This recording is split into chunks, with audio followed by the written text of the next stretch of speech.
العالمین۔ اللہ رب العزت کے فضل و کرم سے آج رمضان المبارک کی اس 13ویں شب میں ہم قرآن مجید کے دوسرے نصف میں داخل ہو چکے ہیں، اور آج اللہ تبارک و تعالیٰ کے فضل و کرم سے جو منزل ہمارے ہاں نماز تراویح میں پڑھی گئی ہے، سب سے پہلے پورا 16واں پارہ مکمل تلاوت کیا گیا ہے۔ اس کے بعد سورۃ الانبیاء کی تقریباً 75 آیات کی تلاوت کی گئی ہے۔ آج سب سے پہلے سورہ کہف کے 3 رکوع جو 16ویں پارے کے آغاز میں ہیں، سب سے پہلے ان کی تلاوت کی گئی ہے۔ اس کے بعد قرآن مجید کی مشہور ترین سورہ مبارکہ جس کا نام سورہ مریم ہے، جو اپنے نزول کے اعتبار سے مکی صورتوں میں سے بڑی عظیم الشان اور بڑی بارکۃ الآراء اور انتہائی بے بدل سورہ مبارکہ ہے۔ اول سے لے کر آخر تک اس کی تلاوت کی گئی ہے، جو انبیاء کرام کے تذکروں سے بھرپور سورہ مبارکہ ہے۔ اس کے اندر سب سے پہلے حضرت زکریا علیہ السلام کے ذکر کا اور ان کی دعاؤں کا تذکرہ کیا گیا ہے، ان کے بیٹے کا تذکرہ کیا گیا ہے، پھر اس کے ساتھ ہی حضرت مریم کا ذکر کیا گیا ہے۔ پورا رکوع حضرت مریم رضی اللہ تعالی عنہا اور ان کے بیٹے حضرت عیسیٰ روح اللہ کلمۃ اللہ کے ذکر کے ساتھ مرتب کیا گیا ہے، جس کی وجہ سے اس پوری سورہ مبارکہ کا نام سورہ مریم رکھا گیا ہے۔ سورہ مریم کے مکمل ہونے کے بعد قرآن مجید کی ایک اور بڑی مشہور و معروف سورہ مبارکہ، جس کا بھی میں تذکرہ کر رہا تھا کہ یہ ایسی صورت ہے جس کو نبی اکرم صلی اللہ علیہ وسلم سرزمین جنت میں اللہ تبارک و تعالیٰ کے حکم سے تلاوت فرمائیں گے۔ آپ اندازہ لگائیں کہ اس سورہ مبارکہ کی عظمت کا حال کیا ہے۔ اس سورہ مبارکہ میں مرکزی تذکرہ حضرت موسیٰ کلیم اللہ علیہ السلام کا ہے، اور ان کے بھائی حضرت ہارون علیہ السلام کا ہے، اور پھر ان کے مقابل جو دشمن خدا ہے فرعون کا تذکرہ بڑی تفصیل کے ساتھ، اور پھر فرعون کے کہنے پر جو جادوگروں کی جماعت حضرت موسیٰ کلیم اللہ علیہ السلام کے مقابلے میں آئی ہے، انہوں نے جو رسیاں اور لاٹھیاں پھینکی ہیں، جو دیکھنے والوں کو اچھلتی کودتی سانپ بنی ہوئی دکھائی دے رہی تھی، ان کا تذکرہ ہے، اور پھر جادوگروں کے ایمان لانے کا تذکرہ ہے، اور پھر فرعون کا جادوگروں کو تنبیہ کرنا، اور پھر ان سے یہ کہنا کہ میں تمہارے الٹی جگہ سے ہاتھ اور الٹے پاؤں کاٹ ڈالوں گا، اور تمہیں کھجور کے ٹنڈ کے اوپر میں تمہیں سولی چڑھا دوں گا۔ اس کے جواب میں فرعون کے ان بلائے ہوئے جادوگروں کا جو ایمان لا چکے تھے، ان کا یہ کہنا کہ اب جو بھی تو ہمارے ساتھ سلوک کرے ہمیں قبول ہے، لیکن رب کی جو محبت ہمارے سینے میں آئی ہے اس کو کوئی نہیں نکال سکتا۔ اس طرح یہ 16واں پارہ مکمل ہوا۔ اس کے بعد پھر سورۃ الانبیاء کی 75 آیات کی تلاوت کی گئی ہے۔ انشاءاللہ العزیز ہمارا جو درس ہوگا، اگر کل نہ ہو سکا کیونکہ کل جو یہاں پہ نماز جنازہ ہے، انشاءاللہ العزیز پرسوں ہم آپ کی خدمت عالیہ میں عرض کریں گے۔ تو چند ایک سوالات ہیں، ان کا جواب آپ کی خدمت میں پیش کرتے ہیں۔ ایک مرتبہ درود و سلام پڑھیں۔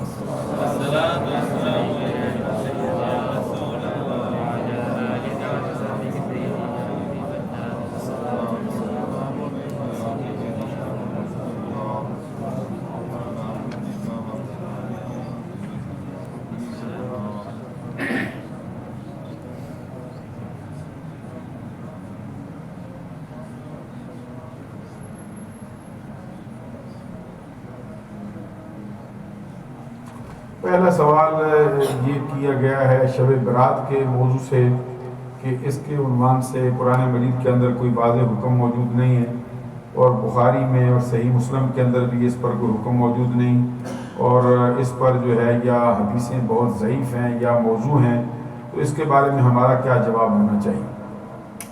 اگر آپ یہاں موجود ہوتے تو چند رمضان المبارک سے پہلے جو ہم نے ایک جمعہ پہلے، اس سے پہلے جو جمعہ پڑھایا تھا شب برات کے بعد، تو یہ اسی مضمون کے متعلق ہماری وہ تفصیلی گفتگو تھی، اگر کسی سے اس کا کیسٹ مل سکے تو وہ لے کے ضرور سن لینا چاہیے. اس پر جتنی حدیثیں آئی ہیں اس کا تبصرہ ہم نے پیش کیا ہے، اور سنن ابن ماجہ کے اندر اس عنوان سے پوری 5 حدیثیں مکمل طور پہ آئی ہیں. جیسے ہمارے پڑھنے کے اندر اس عنوان سے 36 احادیث آئی ہیں جس کے متعدد راوی ہیں. تو اس کو اگر آپ دیکھنا چاہیں تو جو اعتراضات ہیں اس کا جائزہ بھی ہم نے پیش کیا تھا، اگر کسی سے کیسٹ مل سکے تو وہ سن لینا چاہیے. اگلا سوال یہ ہے، کہتے ہیں اگر اپنی زکوٰۃ کسی کے حوالے کریں وہ اسے آگے تقسیم کرے تو کیا وہ زکوٰۃ کے پیسوں میں سے اپنی تنخواہ لے سکتا ہے اگرچہ وہ صاحب حیثیت ہو؟ زکوٰۃ کے جو مصارف بیان کیے گئے ہیں ان کی تعداد قرآن مجید میں 8 ہے. ان میں فقراء ہیں، مسکین ہیں اور مسافر ہیں، اور اس کے اندر انما الصدقات للفقراء والمساکین والعاملین علیہا والمؤلفۃ قلوبہم والغارمین وفی سبیل اللہ. اس کے اندر یہ ہے کہ غلاموں کے لیے زکوٰۃ دینا جائز ہے، اور پھر مسافروں کو زکوٰۃ دینا جائز ہے، قرض داروں کو زکوٰۃ دینا جائز ہے. اس کے اندر تالیف قلوب والوں کو زکوٰۃ دینا جائز ہے. ایک یہ شک اس کے اندر بیان کی گئی ہے کہ عاملین کے لیے بھی زکوٰۃ کا مال جو ہے وہ جائز ہے. عامل اس کو کہتے ہیں جو زکوٰۃ کی تحصیل کرتے ہیں، یعنی حاکم نے اس کو مقرر کر دیا ہے، وہ گاؤں گاؤں جاتا ہے، شہر شہر جاتا ہے، جتنے لوگ ہیں ان کا جا کے حساب کتاب کرتا ہے، ان سے پھر زکوٰۃ کا مال لیتا ہے. زکوٰۃ کا مال وصول کرنے والا شخص جو اس کو عامل کہتے ہیں. عامل بندہ جو ہے اگر وہ بنو ہاشم خاندان کا بندہ نہ ہو تو اس کو زکوٰۃ دینا جائز ہے، اگرچہ وہ خود کتنا ہی صاحب حیثیت یا کتنا امیر ہو. تو جس طرح ہمارے زمانے کے اندر کسی کے ذمے آپ زکوٰۃ لگا دیتے ہیں کہ یہ آگے دے آؤ، تو اس کا مطلب یہ ہے کہ نہ تو وہ عامل ہے اور نہ ہی اس کی کوئی اور حیثیت ہے، وہ صرف اعزازی طور پر، والنٹری طور پر آپ کا وہ کام کر رہا ہے. آپ نے اس کو زکوٰۃ دی، آگے جا کے تقسیم کر دے گا. اگر صاحب حیثیت ہے تو وہ زکوٰۃ خود نہیں لے سکتا کیونکہ وہ عاملین کے زمرے میں نہیں آتا.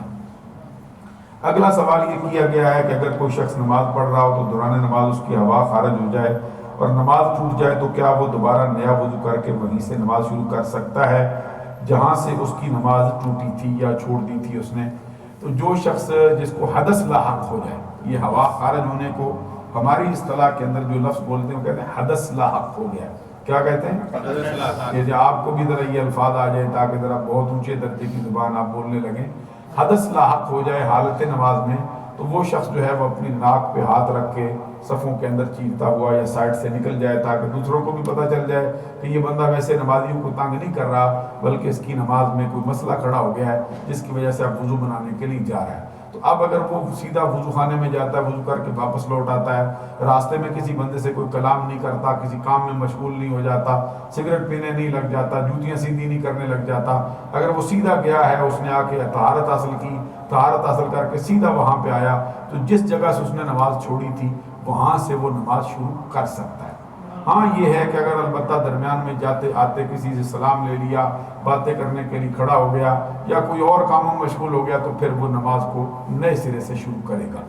اللہ تعالیٰ عمل کی توفیق عطا فرمائے. اور کوئی سوال ہو تو آپ کر سکتے ہیں. تو زکوٰۃ کے بارے میں کل آپ نے ارشاد فرمایا تھا دکان والے جو کرتے ہیں، اب ایک شخص جس کی ایک کوئی فیکٹری ہے اور وہ مال خریدتا ہے، پھر را مٹیریل خریدتا ہے، اس کا بناتا ہے، اسٹاک اس کے پاس ہوتا ہے، پھر کچھ لوگوں سے لین دین ہے اس کا اور کچھ پیسے بھی اس کے پاس ذخیرہ ہیں، تو ایسے وقت میں کیا جو حساب اس کا میں نے کل آپ کی خدمت عالیہ میں پرسوں عرض کیا تھا، وہ ایک دن میں سال کے 365 دنوں کے اندر ایک دن کا حساب لگائے کہ میرے پاس کتنا مال جمع ہے، کتنا میں نے لوگوں سے لینا ہے، کتنا میرا ایسی قیمت ہے جو مجھے واپس ملنے کا امکان ہے، جس کو میں وصول کر سکتا ہوں، کتنی میرے پاس جمع ہے، کتنی چیز کا مال جو ہے وہ میرے پاس رکھا ہوا ہے. تو کل مال جتنا اس کا ہوگا، جتنے پیسے ملنے کی امید ہوگی، جتنے اس کے پاس جمع ہوں گے، ایک دن میں اس کے حساب سے وہ حساب لگا کے وہ زکوٰۃ دے. حضور اگر جماعت کھڑی ہو جائے اور امام صاحب تلاوت شروع کر دیں، اب کوئی مقتدی بعد میں آ کے جماعت کے ساتھ شامل ہوتا ہے تو تلاوت ہوتے وقت کیا وہ ثنا پڑھ سکتا ہے؟ اس ثنا اس کو پڑھنے کی اب اجازت نہیں ہے، وہ خاموشی سے کھڑا ہو، کیونکہ ثنا پڑھنا جو ہے یہ ایک مستحب عمل ہے، سنت سے ثابت ہے اور مستحب ہے. اگر وہ نہیں پڑھتا ہے تو نماز اس کی ہو جائے گی. اور کوئی سوال ہو شاہ فرمائیے جناب. تیسرے پارے میں آیت مبارک ہے کہ کچھ آیات قرآن پاک کی متشابہات ہیں تو ان پہ تمہیں زیادہ غور کرنے کی ضرورت ہے، اس کا معنی اللہ پاک جانتے ہیں. تو